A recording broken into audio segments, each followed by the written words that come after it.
So I could cover this whole room in black curtains and one wall in green screen. Cool. So you have a green screen set up for simulated sleeping? Mm-hmm. You just Put CGI for a bed. You should just sleep on a box, but so I sleep with on a regular screen, bed. You're like it's a loft. Right. I sleep on a regular bed, but I film myself, and then it looks like I'm sleeping underwater, and then I watch it when I wake up, and I'm like, oh, that looks comfy. No, you should go into VR, lay down, and then you stream yourself behind the green screen, overlaid with mixed reality that we see what your environment is while you're sleeping. And you wake up and you're in that environment, and you might lose your sense of real self. Right. I'll wake up and hear what you guys are seeing and be like, oh my God, where am I? I'm in Skyrim. Why is there a screen door on my face?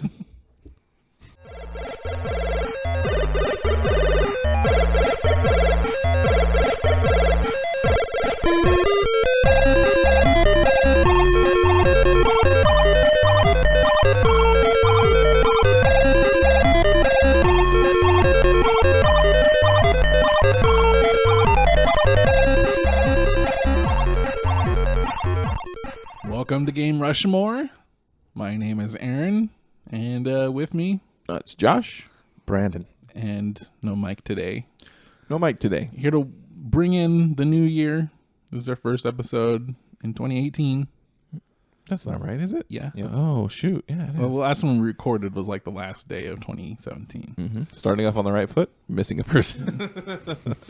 Well, he decided that since we didn't have pizza, he had better things to do. Yeah. Like eat. That's literally what he said. It is. He's a Ninja Turtle that just is starting to detach himself. But he's like the fifth Ninja Turtle who doesn't know how to fend for himself. What if he was like a real human that thought he was a Ninja Turtle? And the Ninja Turtles are like, oh, I don't have the heart to tell him. What if we put a VR mask on him and put him in a Ninja Turtle world? He's like, my dreams have come true. He's in a sewer. Talking to Splinter. My dream is to live in a sewer. Cowabunga. That's how turtles speak. Just by default. Like, it's not how they were raised. How is everybody? I'm all right. Good. I'm all right. I've had a week off. And you played 0 games. I played a couple, but I have mostly just like lost my sense of self in a different way. I've bathed in Twitch. No. Ooh. Bathed in Twitch. Bathed in Twitch. I think you should bathe in actual water after that. Yeah.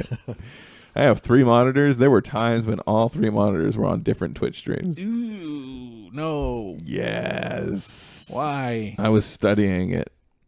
Lost myself a little bit, but I'm on my way back. I think What did you learn? I think I know what it takes to be successful on Twitch. I think I know why people watch Twitch. Not everybody, but the obsessive ones. I think I know why people obsess over Twitch. Why? It's because they don't have any friends. Like literally. So you're saying you don't have any friends? No. He's like, I connect with this. Why is that? There's let's back up. I wanted a week where I didn't have to make any decisions. Like that was literally my plan. So the easiest way to not make decisions is just to stay in your room and watch things. Detached from reality. Detach from reality. And I did that very, very well. Sit in front of a wall of screens and analyze. Yeah. Well, that was like a secondary thing. But what it is after the first couple of days, I ran out of entertainment. Because there's really only so much that you can see before you've seen everything. I'm sure you have 15 minutes. You can see everything in 15 minutes. Anything that you haven't already seen that is interesting. Like, there's new shows that come out once a week. And it's like, oh, well, I have to wait now. What am I going to do for the other 23 hours of today? So, but Twitch. Sleep. Bathe. Neither of those things. Not in Twitch. Yeah. Water. But Twitch is just constantly generating content. And then if you're with those people for a long enough time and they talk to you as if you're in that room, You start to feel in that room. Well, but you start to develop feelings towards those people. Oh, not like that, but some people do actually. Like if they're following a girl streamer, I'm sure that's part of it. That's easily part of it. But it's just fascinating because these people stream 8 hours a day, and some of them stream IRL stuff. So then after they're done streaming, you go eat with them. Or after they're done streaming, you go play games with them. I don't want to see no one eat on no stream. You see it? It happens. There was a stream where somebody, there's a house, and they ask for donations for food, for donate and recommend what we should eat, and we'll eat whatever you tell us to do. They got $600. That's what I would have done in high school. Yeah. Because when I was a new kid, I didn't know anybody. I would have just pulled up Twitch on my phone. And you would have eaten McDonald's and with them. I'd go into the bathroom and I'd be like, hey Jessica, we're going to eat lunch together. But that's But that's she can't see me. She doesn't know. She doesn't know that it's a bathroom. She knows my presence. I'm more worried about what you're eating for lunch in the bathroom. Well, whatever my mom packed me. You know. Dumplings, obviously. I don't want anyone to see my loneliness. But hide it. And that's the thing. It's almost like landing whales for phone games and stuff like that. It's almost exactly the same thing. Or a sugar daddy. Right. And no, not like that. But it's people who have nothing else that they're doing, and you ingratiate yourself into their daily routine. I think people that don't live in the city, that live way out, probably don't have a car, and you don't have to live in a city to not have any friends. I mean, you don't have to live in the country to not have any friends. I wonder if it's more, or I wonder if it's less that they don't have any friends, and it's more the convenience of the stream. To be like, I could go out, but it would take effort to go out and like get ready and like actually do something, or I could just turn this on and hang out. And you have a person who's just as open to you, because it works both ways. The streamers also get to that level of familiarity with the Twitch chat, whereas they talk to them in ways that they don't talk to the people around them. And it's like, well, that's also false, because I could just be turning in for the first day, and then you're telling me about your prom date that went terribly wrong. And it's like, that's a level of familiarity that you're getting into. That's a weird thing. How much do you rely on Twitch chat, and how much does Twitch chat rely on you? Books can be that way too. I mean, you're alone and you read a book and it's a one-way conversation. They're talking to you, and then you just feel the more you're involved, the more attached or more involved, I guess. You feel part of that. I had the same thought, because I've also been watching Crest of the Stars, which is my favorite anime.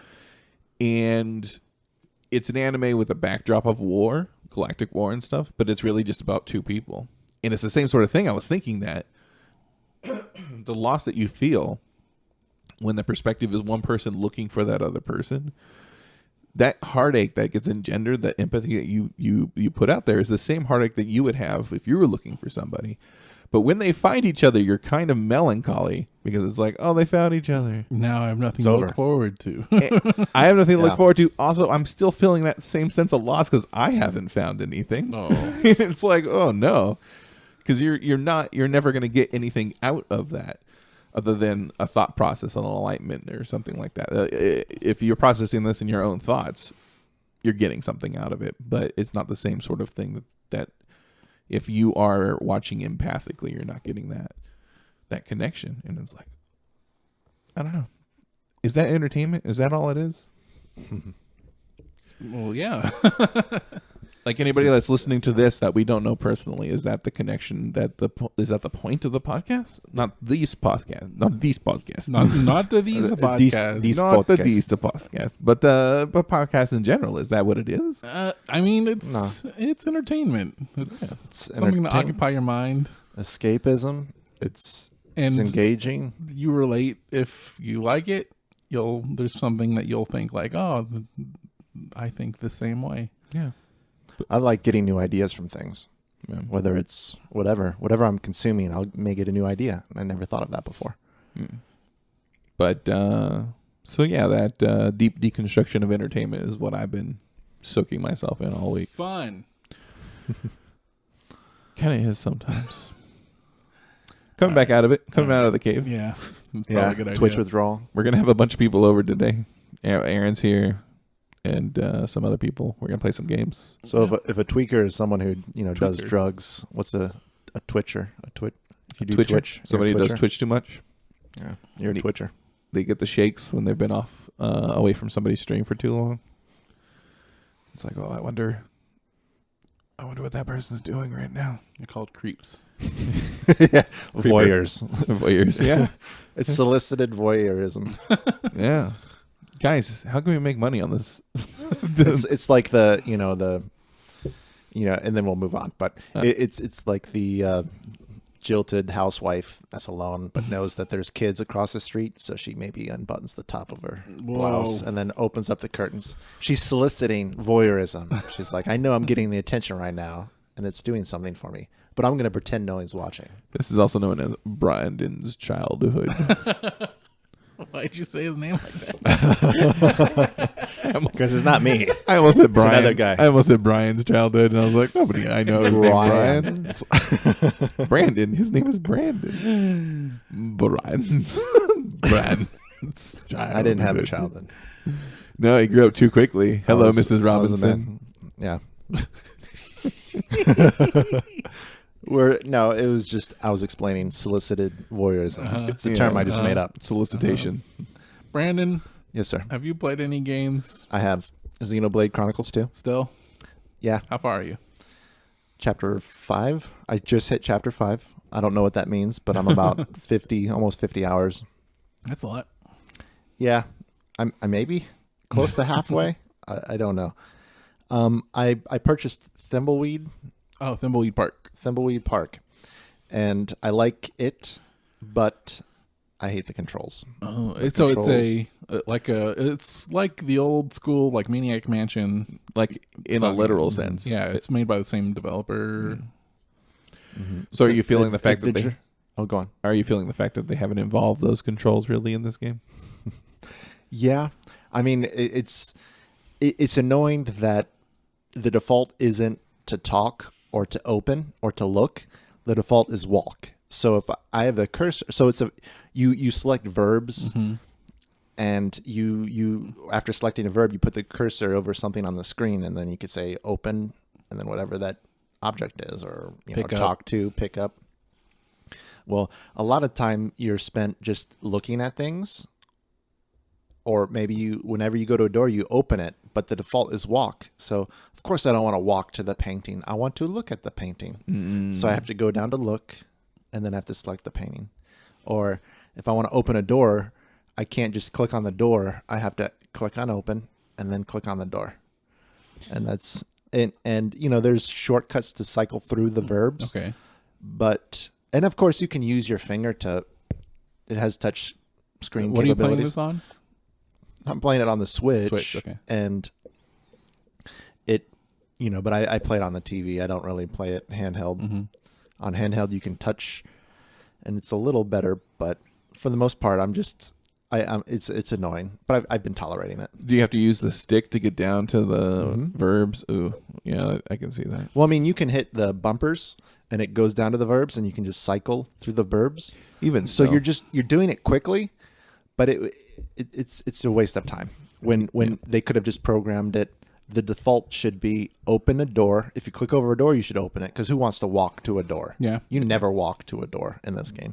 You know what they should have done is where you can hold down a bumper, and then with your stick, there should be a radial menu at that point with all the different verbs. That is how they've done a lot of the remasters for like Day of the Tentacle and Full Throttle that have come out. Hold down a bumper and then hit the radial menu. Because then I wonder if I should try that. I don't think that's an option, though. It doesn't sound like it is. Otherwise, I think you would have found it, right? Yeah. Because I didn't know that that's how they did it, but that seems like a quicker interaction. Because no matter what you do, if you're using the stick to select something on the screen, it always feels like the slowest possible way to do anything. I think it probably makes a big difference if you're playing on PC. Yeah. PC, you're just clicking. Boom, boom, boom. Well, and like you said, touchscreen is... Yeah. Even still, it's annoying to move the cursor to a part of the board and then moving it back on the screen. Yeah. It's just nicer to. The only reason they're doing that is because they're trying Nostalgia. to make it like those old style games. That's fine. Remember the part of this game that you hated? Yeah. Welcome back to it. That's why. But if they would have just did that one thing, like those nostalgia style games that have been coming out lately, where it's like we make it exactly like the old stuff, and it's like there's nothing wrong with making it like the old stuff, but if the new stuff does certain things better, Then why you not should do the new incorporate that stuff. You know what's interesting is I wonder if it would have been better for the console version if the actions were context sensitive. So it defaulted to the most appropriate verb for any given thing that you're about to click on. So like it defaults to open for a door, defaults to look for a picture, defaults to walk to a location. Well, yeah. I mean, technically, a walk shouldn't be the default. It's just right. But there's times when it's convenient that walk is the default. No, never once. You can just use the cursor to walk. What if there's nothing underneath the cursor? Like it's just ground. Yeah, and then you walk there. Right. So that's why I meant like context sensitive. Yeah, because it's either that or you make like look the default, and you're like, oh, I don't want to look at everything. And that. Well, I mean, you end up wanting to do that. If it was look was the default, that'd be fine too. Okay. And I would just opening just takes a little more, but just the fact that I'm just look at this, look that, look this, look that, like that. That's how I end up playing it. But I've been playing it. I think I'm 7 hours, chapter something. I don't know. All these games have chapters. Who cares? They're arbitrary. Probably pretty far. That seems like a pretty far for that style game. Pretty long. Kind of. I mean, there are some crazy puzzles. I felt very satisfied with a couple of them. I'm like, well, that's very creative. I never would have thought of creating that in a game, I guess. So I thought it was like cool little spin. They kept the bad interface, but they also kept the good puzzles. They just kept it fresh. Yeah. Fresh. Yeah. So it's adventure game, good art, good pixel art. Yep. It's fun. And it's Anything interesting else? too. I don't think so. I don't think I've played anything else. I had PS4 problems. Oh yeah. Oh my goodness. I was trying to watch Hulu or my Amazon, and all of a sudden, so it happened on Tuesday.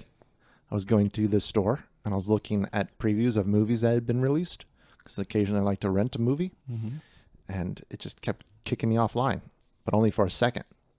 So it would just kick me enough to kick me out of the menu, not to kick me out of the store. Yeah. And then I go to Hulu, and then of course I don't get kicked out of what I'm watching. It just stops, and then it says error, and then back in, error, back in, error.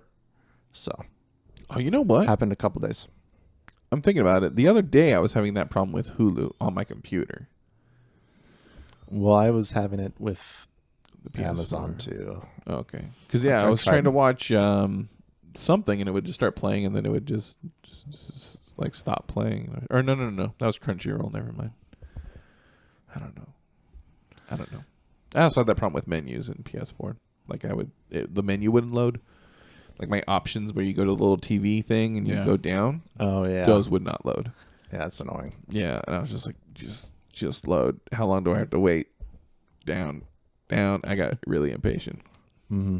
So, and then Aaron was having problems with his. I like the Switch little beeps and boops and bops. Yeah. There's something assuring. When I click on things, it beep. I just like how simple it is. Yeah. It's like not a lot of fluff. Doesn't take forever for things to load. Yeah, you know what? Should just be able to turn it on and play a game. They know what they're doing every once in a while. Not with the Wii U. Like Wii where you U's wanted fine. to go to the Wii virtual stuff, and then it was like, okay, it's like you're turning on a completely new device. That's not necessary. Well, that's all I've been playing. I don't think. I mean, what I'm going to be playing over the next few days or next few months are probably games that have already been out, and that are on sale. Probably. I mean, I know Monster Hunter is coming out, but yeah, I don't know. I'm picking that up. Are you? Yep. Day one, Aaron Lopez riding a dinosaur. Riding dinosaur. I Gonna don't think hunt you those ride a monsters. dinosaur. He'll have a sword stuck in it, but he'll be riding it. Okay. Pick up those berries. I noticed. Dingleberry. I was watching a video, and that you actually see damage modifier or damage that you actually see that. I'm like, whoa, that's a big decision that Monster Hunter, because that was the whole thing with Monster Hunter when it came out, is you didn't know. Yeah. So the fact that they've included that in this. Yeah, they've done a bunch of little things like that. Are they selling out? Are they sellouts? I think it's #1 PS4 game on Amazon. Oh, really? So It's because Nino Kuni got pushed to March. Nino Nikuni. Please. oh, Anyway. no. Yeah. Well, I have been playing a adventure game. Wait, should I just say what I've been playing? I thought you talked about what you've been playing. No, I talked about Twitch. Oh. We had a good discussion about Twitch, but I did play some games. Hearthstone. You said you didn't play much, but Yeah, fun. I played a lot of Hearthstone. That's true. I kept trying to do the dungeon run because they're doing that $30,000 prize money this weekend, and I was like, I wonder if I could, like, if I gave it a shot, would I have won that money? The answer is no. Died on the first boss, not the first boss character, but the first hero I tried. I was like, all right, I'm gonna sit down, I'm gonna do this, and then I just died. Still fun. I like Hearthstone, but I played. Probably the only thing I'll talk about then is Sunless Skies. Oh, okay. Yeah. The sequel to Sunless Sea. Is that new? Sunless Skies is It's early access. early access, not out yet technically. It doesn't exist in my eyes, but go on. Yeah, Brandon's a hater. Just early access. Did you buy it? Did you pay money? Yeah, pay money. Kidding me? Support them. I'm all about supporting, but you support, I support them because even if they make the same game as Sunless Sea, but in the air, they'll come out with a game, which is fine. yeah. But others, I mean, there's other games on Steam, and they've been in early access for years. There's other fish in the sea. So in this, you play a captain of a locomotive that flies in the air. Locomotive. Yeah, Sure, that's it's the a term. It's a train. Oh, so flying locomotive. Yes. And you're going around essentially New London, which is in space, I guess. And Galaxy Express. yeah, pretty much Galaxy Express 39. This one is interesting because in Sunless Sea, it was easy to find little islands to land on. There were still times where you were going around, and in this game, you run in this captain, and you're just trying to make money or be successful in some way. And everything you do has little stories, and every little new landmass that you go to has its own little stories. And mostly you're reading text. You also fight with bullets and stuff in the air. But it's still a very 2D plane that you're moving around on. And the art is pretty, but it's not dynamic. And it's mostly storytelling. Yeah. With like a Lovecraftian vibe without the actual Lovecraft monsters. Okay. But it has that vibe. Like there's forces at work that are beyond your knowing. Okay. And can drive you insane. Or into terror. So you got Call that supernatural. Yeah, but it's got that. There's a specific feel for a Lovecraftian story where there's something just on the edge of your mind that More you're not, power equals more crazy. well, that you're afraid to touch. Yeah, that sort of a thing. Anyway, but it took a long time to find these places. I kept dying because I didn't know where anything was, which happens in Sunless Sea. But I felt even more lost in Sunless Skies. So we'll see. I like it. Story stuff that I've run into is still great. And it just seems more difficult. How is it any different from Sunless Sea? It just you're in a different place and there's different stories. Different theme. Yeah. Different theme, different stories, but same Same theme. same theme. Same. Okay. The look is very similar, but you're in the air, and the stories are different. So essentially, think of it as a.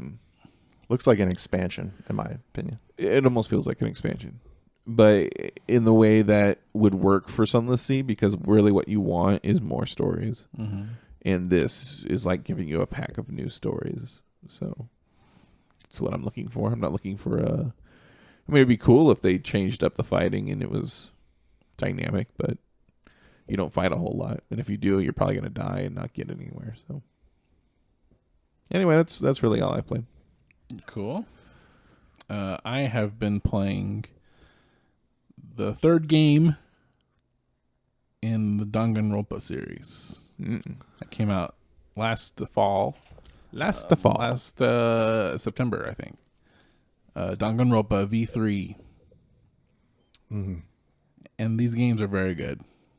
Yeah, you gave me 1 and 2 to play, and I still haven't.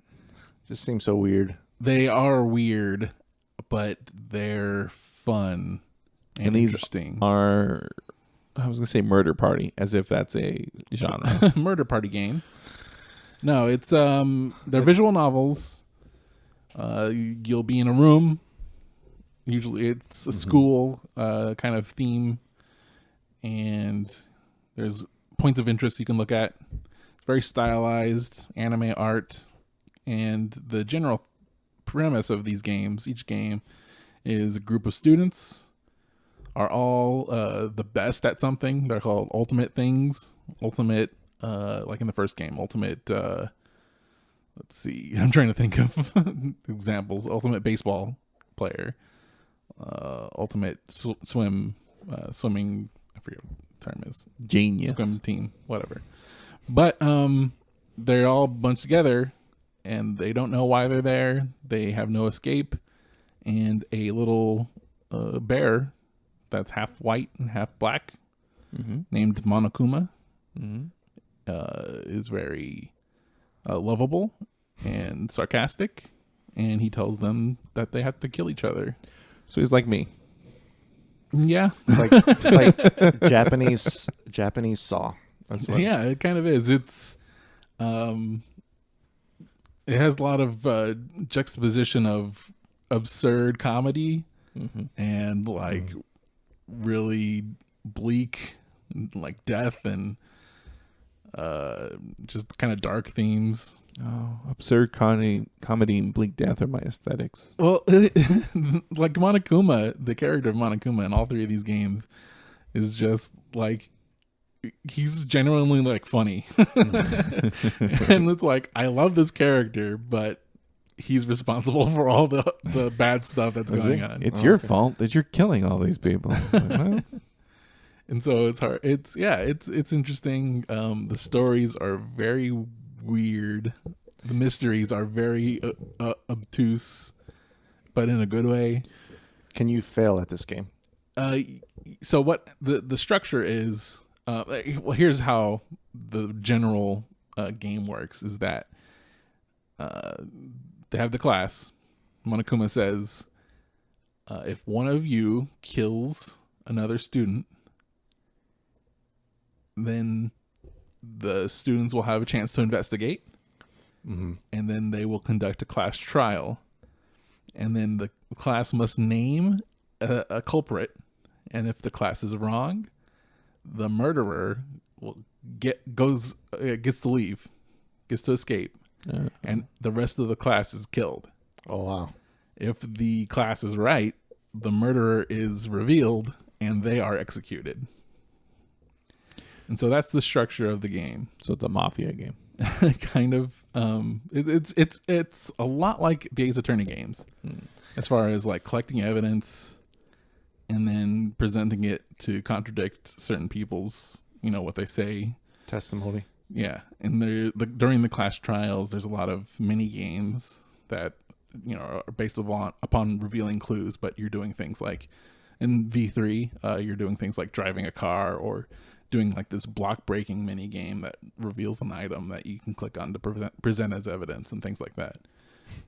So it's really weird, but it has a cool style, and the actual stories, at least for this one in particular, in general they are all like this, but in V3 the story is very strange but interesting in interesting ways. It has a very controversial ending. Ooh. Controversy. that I think you would actually appreciate, Josh. Kuma's your friend. But after you beat these games, they usually open up another mode where you can build up relationships with characters, because you can do that during the game. But certain characters will just die, and so you don't have a chance to build those back up. Mm-hmm. And so they usually have modes where you can speak to characters and go through their stories or whatever, and you don't have to worry about progressing the plot or doing the trials. But in V3, it has a mode where you're actually playing a board game, and you can unlock like these card things, not with any actual money, but using in-game currency to unlock these characters that you can use in this board game. Mm-hmm.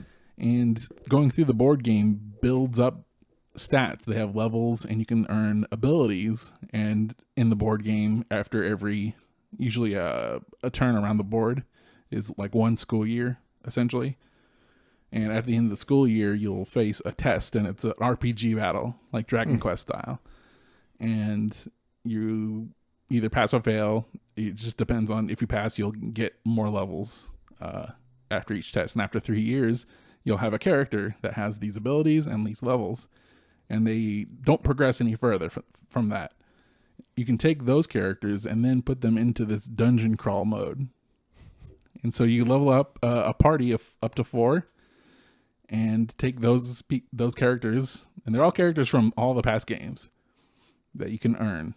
You take them into this dungeon crawling mode, and you go through just dungeons, and it's floors of a dungeon, and it's just like Dragon Quest style. And it's actually pretty cool. Is that what you've been doing? That's what I spent a lot of time doing. I beat the actual dungeon, and then it unlocks like harder version of the dungeon, another 50 floors basically. Oh, wow. And there's tiers of cards you can get for each character. So each character has 3 levels of rarity basically. They all default the normal tier, but then as you unlock more card packs and then beat more bosses, the bosses will adjust the card pack rarity, so you can get a higher percentage of the second tier or third and final tier of these characters. And so once you get to the third and final tier, you'll be able to max out these characters' stats, and when you have enough of those and you build them correctly, you'll be able to take them through the whole rest of the dungeon. So that's what I've been doing. You have to beat the game though to play that. Yep. Okay. Does that mean, Brandon, you're gonna try to beat this game? Just to play the dungeon crawling board game aspects? Because it sounds like the kind of game that you would just play anyway. Yeah, that's enough to probably my barrier of entry. How long are these games? Like the first part, not the after game part. The actual trial story. Yeah. They're definitely not short. I would say probably 10 hours each. That's a good size for a story type game. Yeah. So they're meaty games. Well, it's like Zero Escape is about the same length. And it shares a lot with the Zero Escape series, I would say. But it's definitely more comedic, more, anime. More anime. More anime than Zero Escape. Mm-hmm. Zero Escape has some semblance of realism in the characters. I see what you mean. In Danganronpa V3, one of the characters is a robot. Aaron, you're on the moon in some of the Zero Escape stuff. Traveling through space and time. Before. That's not that odd. I mean, I guess technically we are always traveling through space and time, but just in a linear direction. This takes some time. of us. There is a section in Zero Escape where your job is to shoot yourself over and over and over again until you luckily don't. Both of these are very good games. They're both very good series. My mind is blown. Yeah. Have you never played the Zero Escape games? No. Oh. I've played a little bit. A little bit of the 9 Doors, 9 Lives, whatever. 1 and 2 are on PS4 as the Nonary collection or whatever. Nonary collection. Those are very good games. Those are worth playing. And then I think I watched you play that one puzzle where you're in there and there's liquor bottles or something. Okay. You know what I'm talking about? Yeah. Well, where you had to mix them or something? Yeah. Yeah. That's the part of the second one, I think. Yeah. It's good. They're good series. Did you play anything else? Not besides like, I played a little bit of the Dissidia open beta that's going on right now. Dissidia NT, Final Fantasy, whatever. Mm-hmm. Still the sloppiest fighting game? It's not sloppy. It's just different. I thought, I played the original and I thought it was fun. Yeah, it's still the same style. The only difference is the fact that it's instead of 1-on-1, it's 3-on-3. Okay. But it looks really nice. It has great graphics. Mm-hmm. And so if you want to see nice HD Squall beating up Terra from Final Fantasy VI, who looks like a teenager. Yeah. So you want a grown man, I almost cussed for no good reason. The grown man beating up a teenager. I'm not interested in the story because they're just always ridiculous. That's what makes me disappointed about the Dissidia games. But I don't, because if I don't want to play an RPG character and a fighter for any reason other than story. Does that make sense? No.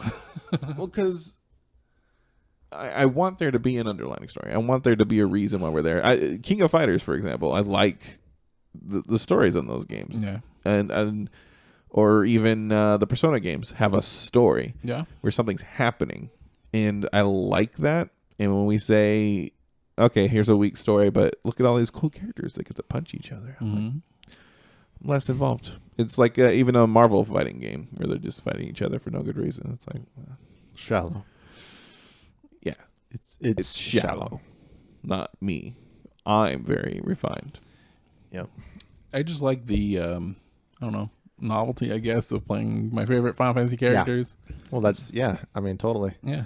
And I think the original, you could play a mode where you're just kind of moving along on a board and fighting. They did add a story mode in the second Dissidia game that came out. Mm-hmm.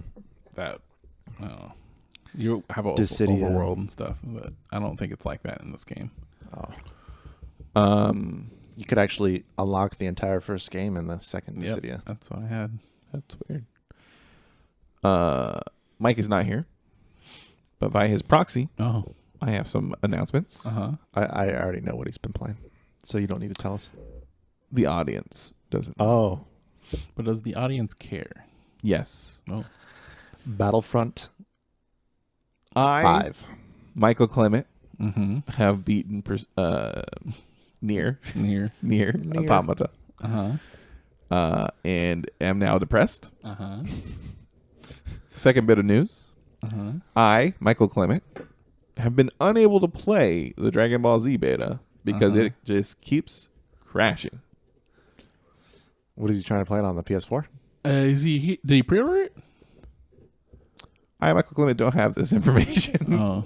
I have divested myself of everything I know. Because the open beta was open for pre-orders as of Friday at midnight. He must have done something because it opened wide to non-pre-orders this morning. Well, I know he has attempted. It might have been this morning that he was attempting to play. I know that there's a bunch of network issues, and I think I read an article saying that they're going to extend the beta because of this. I know that he cannot get it to work. Well, I have not tried, but I've been following the game, and you know what?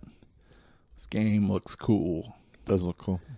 It looks rad. What I like about it is that it's easy. It looks like it's easy to follow, which is not the case with like Marvel vs. Capcom. Yeah, it has Marvel vs. Capcom feel to it. Like that turning tide is there. I mean, you get that kind of stuff in Street Fighter, but I feel like Street Fighter is more like when you go down, it's a big deal that you've lost health. Whereas Marvel vs. Capcom, if you go down in health, even like a ton, it doesn't feel as big a deal. There's a chance you can come back. Yeah, because you just need to hook another combo and then you can get right back in. Or tag out, let someone recover while you... Yeah, so DBZ kind of has that feel where if you're down and out, you've still got a chance. But it's easier to follow because you don't you don't split screen as often as Marvel did, where somebody jumped up so high and somebody was down so far that you didn't see the two of them together. And I think that goes a long way to readability. I heard the network issues are intentional. Where they're just standing at each other looking. That's how the anime is. So you just stare at each other, and then wind blows through for about that makes sense. 15 minutes. They call it the filler mode. And then it starts. They're charging the moves, but their moves still charge up. Like their moves just get more powerful the longer that lag happens. You don't see your opponent's super meter, but then they reveal it, and you're like, oh, I can't believe it. They have 8 bars. It's over 7 bars. Yeah. So there you cool go. Game. I'm looking forward to that game. That's our Michael Clement update. I'm really interested to hear what Mike has to say about Nier. Maybe we'll do it on this podcast. I asked him if he was impacted as much as you were, and he said no. But he liked it. And it made him melancholy. And I said, you got to play some Xenoblade. Makes you less melancholy. There was a giant baby robot. I don't know. I was kind of half of watching Brandon play from the kitchen table. I was eating breakfast this morning. I was like, giant baby robot? What is going on? It was a giant robot. It is chibi looking. Okay. But Mike does make a good point whenever he's watching, and he'll make a comment that they're all talking too much. And it's just when they're fighting, they talk over each other all the time. I think he's playing Marvel vs. Capcom every time. Because it's just like, bah, bah, bah. Everyone's calling out their moves. They're congratulating each other. They're making snide comments all at the same time. Yeah. And it's just a mess of voices. I guess I tune it out. You must, because it would drive me crazy. I have a new segment. Okay. Dun, dun, dun. I don't have a good name for it. But it involves news, video game news, and trivia. Shake and bake. No. Newsivia. No. Okay. This set of Newsivia. Newsivia Final Fantasy. Yeah. No. Duodecim. Duodecim. That was close. 385 over 6 days. Oh. The worst. 385 over 6 days news cycle. Yeah. Comedy crystal drop. Each question is going to be worth 1 point. All right. And I'm going to be keeping track of points throughout the year. Oh, throughout the year. That's actually news.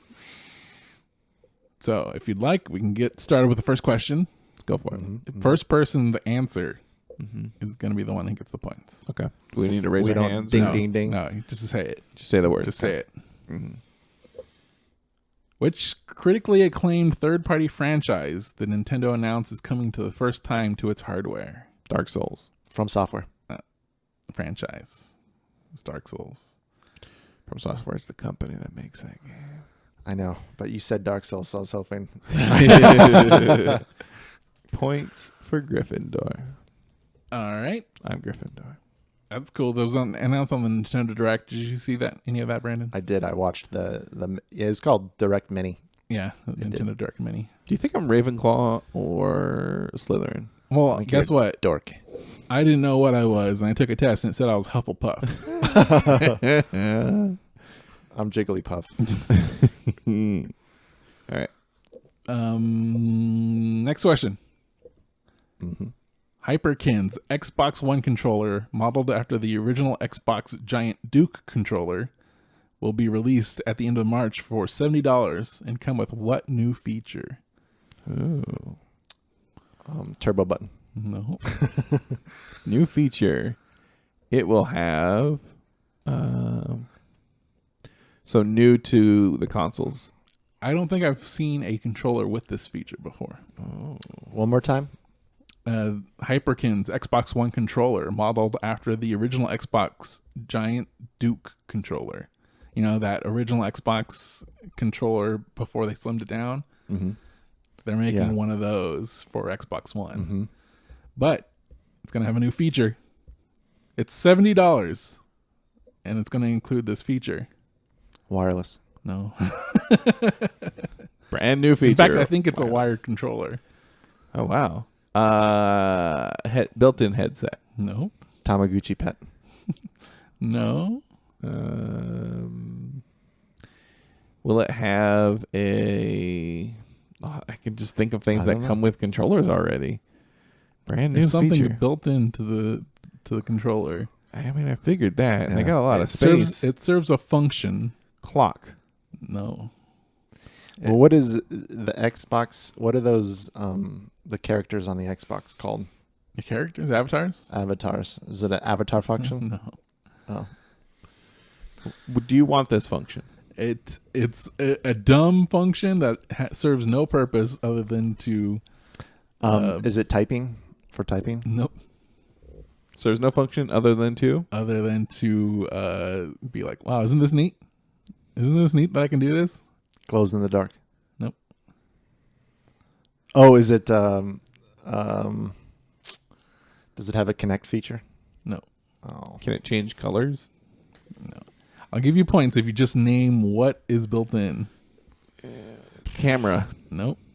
Clock. touch Nope. capability. Nope. Ball. Nope. Joystick. Well, I mean, of course it has joysticks. Screen. Yes. Oh. It's a OLED screen where the Xbox button is, and you press it, and it plays the original Xbox boot screen. Oh, okay. Well, that's dumb. Why? Interesting. That's Why why not? it costs $70. It's like those IBOs with their eyes, and they're just like, "What's up?" I got OLED eyes, and they blink. Think they're gonna do anything cool with it? Oh, the IBO? No, the screen. Yeah, with the screen. I think they said that it's possible that for games to take advantage of it, but it's unknown whether or not they would actually, Microsoft will actually allow. Oh, because they could do something simple like change the color based on what number controller it is. Yeah. I mean, PlayStation has that. It's kind of nice. So it'll play the boot screen every time you push the Xbox button. All right. 'Cause I need more of that boot screen. Yeah. Music. Mm-hmm. Give me hit me with that boot screen. And your best shot. We're giving Josh the point for that What? No. Yep. Why? because I told him Because that he said if you name if you what name the feature. thing that's built in, And you didn't name it though. I You said gave a it. screen. Oh, it did say screen. That's right. You weren't trying hard enough. 2 points. Give me time to think, okay, Josh? Instead of just yelling out the answer. All right, Hufflepuff. All right. Mm-hmm. Last question. Awesome Games Done Quick, the week-long speedrunning marathon that raises money for cancer research, ended this morning. How much money did they end up raising? 10,000. 1.5 million. No. 13,000. 60,000. 150,000. I'm going to start telling you higher or lower. Okay. Higher. 500,000. Higher. 1 million. Higher. 3 million. Lower. 2.5. Lower. 2 million. Higher. 2.2. Yes. Yeah. You. The total, 2,263,093. That's 2.25 or 2.26. Please, he doesn't. That's 2.3 closer actually. Josh, that was the clean sweep. Clean. Hardly sweep. clean. Sweet. It was a dirty sweet. Dirty sweet. No dirt on me. Okay, we see where this game's going. Did you watch any Awesome Games Done Quick? I don't even know what that is. I know you mentioned it, but I've never they're seen great. it. I told you I bathed in Twitch. Of course I watched some of it. It's there was like a week long Twitch stream where people were in a hotel lobby, not lobby, what do they call those? Conference room. Ballroom. Had audience, and people are on stage speed running games For charity. Oh, They have 2 a year? Yeah, Nice. awesome games done quick, and then summer games done quick. So they're gonna have another one this summer. Yeah. And they play all sorts of things, crazy things. They do weird stuff, and it's just live streaming speed runs. And sometimes they're glitchless, sometimes they have exploits in them. They just do crazy stuff. You should get into speedrunning and streaming it, Brandon.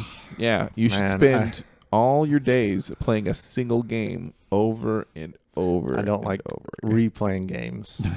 Only when I own a Nintendo. Yeah, I can't. And, yeah. I don't understand the speedrunners. What game would you speedrun if they had to force you to learn? Today, this day and age, or just Yeah, any game. World of Warcraft. Oh boy, Speedrun it. Mirror's Edge. oh Mirror's Edge. I wonder how fast you can do that. They're usually The like original. an hour or 2 hours. Like that's how fast these people go through these things. You can't say World of Warcraft. What would I speedrun? What would I play over and over and over and over again? Yeah. Hearthstone. No. I would probably do like Batman. Persona 2. Persona 2. Ooh, interesting. Mm-hmm. I've never seen a Persona 2 speedrun. Innocent Sin, because I like to kill Hitler. What would you do? The original Japanese? Yeah. Oh, Of course. Nice. Of course. I think I would do Symphony of the Night, so that would involve learning all the weird glitches. Of course you would do that. Go one. backwards. Yeah. Oh, I still do. I do that right now. Oh, do You do the dash back and then shield, and you'll cancel out of your dash. So you go. It's the funnest thing in the world. Aaron's already on his way to speedrunning that game. He's not like in the same realm as the speedrunners, but I'd like that. I also like Resident Evil Remake. Okay. oh yeah. Yeah. Yeah. I think my fastest time on that is like 3 hours something. So I have room to improve. I like Persona 2 more than like 3 or 4 or 5 because then I don't have to go to school. Yeah, it's definitely more of a traditional RPG. None of that social crap, which I like, but If there's a school, it's a dungeon. yeah. You go to school, there's some monsters in that school. And you know what? The only person in there is probably the janitor, and he's probably stuck in the basement. You probably go in a room and see him, and then next room over, it's like the final boss. In Persona 2, there's a clock tower in the school, and you have to fight these battles in the clock tower. Gosh, those are good games, and nobody plays them. Nobody plays Persona 2 games. I think people who played Persona 3, 4, and 5 are like, if they go back to 2, they'd be like, ew. they'd hate it. They'd hate it, and they are so good. It's like, I don't care if I don't have social interactions. You still have interactions.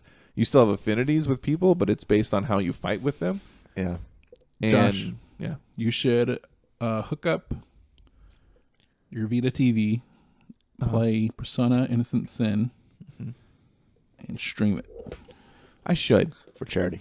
for charity For charity, Josh Charity, for the children, For his life. my future children. for his illegitimate children. Future. From All of all them. the Twitch watching, he's going to somehow have children. Right? And I will be your friend, Twitch chat. I'll be your only friend. He'll be your pushy friend that keeps insisting that Persona 2 is way better than the rest of the Persona games, and here's why. Yeah, and if you want to convince me otherwise, it's going to cost you $25. I played the remake of the first one up until Persona 1. close to the end. Persona 1's a bit tougher to... Persona 1 has some major issues. Because it's so old. And like its overworld map is your like a little pinpoint that travels around. Which is the It's same not for bad. 2. But like 2 2, you don't get into random encounters, I don't think. do you? right. I mean, the remake was good. I mean, I thought it was good. It's And good. It just what's real good is Soul Hackers. That game is good. I have so Soul Hackers is a spin-off of a game called Devil Summoner, which I have on the Sega Saturn. No, you have Soul Hackers. Oh, I have Soul Hackers? Yeah, you have the original Soul Hackers on Sega Saturn. Don't I have Wow. Devil Summoner? No. Oh. I have PS2 Devil Summoner on PS3. But yeah, PS2 Rido, what's his name? But that game, those characters are in Persona 2. Yeah. I think they're in Persona 1. Oh, that's true. There's rich history that has been forgotten about Persona. Yeah. I want to see those old Persona characters show up in the new Persona game. I know. Just do it. Why not? Because they used to do that. Yeah. Characters from Persona 1 would show up in Persona 2 and like do stuff and be like, oh, it's cool. Be in your party. They join your party. They go run around and do things. They're older because time has passed. I should stream Persona 2. Do it. I should. Innocent Sin and Eternal Punishment. Yep. Back to back. Yep. That's my 2018 resolution. Well, let's get to work on that. All right. I'll put up a green screen. Yeah. Persona. But then I won't show myself at all. It'll just be overlay like some video. Yeah. I'll wear a green suit and a green screen. Perfect. Excellent. So you're just the floating body? Yeah. Floating no, not head? even that. It would just be His head will be covered too. I'd have like stickers on my body, just like on the green suit. And so you'd see like 3 floating stickers. It's like a cat face, cartoon cat face Yeah. pasted on his head. Mm-hmm. I was thinking more Maximilian can do the blocky head. You're like, you know. What? Max Maximilian. Headroom? Yeah, Max Headroom. Oh, I was like Maximilian, dude. Max Headroom. The fighting game player. Should I have his sticker? I don't understand. Potato. Look forward to that. Yep. Twitch.tv/something. I don't have a channel, do I? I could do On Southern Road. We have that channel. Waylorn. Yeah. Twitch.tv/On Southern Road. There. Where else can you find us? GameRushmore.OnSouthernRoad.com for our podcast. At Game Rushmore on Twitter. GameRushmore@gmail.com for questions and comments. On Southern Road on Facebook. And YouTube.com/On Southern Road for our channel, where you can also find a link to Aaron's channel, Laser Ramon. Yep. Reviews, videos in general. I'm pushing him to start a series. Yeah. That he may or may not do. We'll see. It's Josh's idea, so it's a great idea. Reticent. So good. So good. Goodbye, everybody. Goodbye.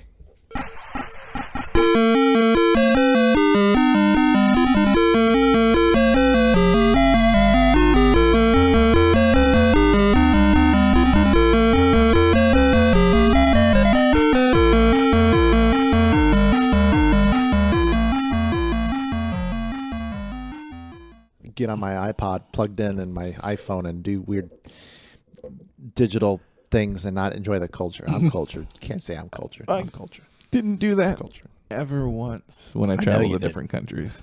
That's why you're weak. Oh, except for India. Your contours are weak. Now, to be fair with India, I got malaria. So, Ugh. yeah. So You didn't get malaria, did you? Yeah, I got malaria.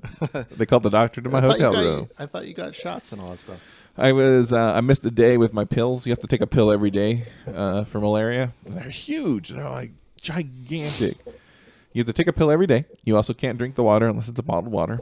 So you're just constantly. You can't even really brush your teeth unless it's bottled water. Ooh. It was exciting. It was just a wonderful time all around. And so I thought maybe you know what? Maybe people won't begrudge me if I don't go outside a whole lot to India. It's got to be so frustrating to go there and then your company say, well, we're not going to go with this route. No, it's not frustrating because if they had gone that route, my job would have been gone. Oh, okay. That's a good thing. Yeah.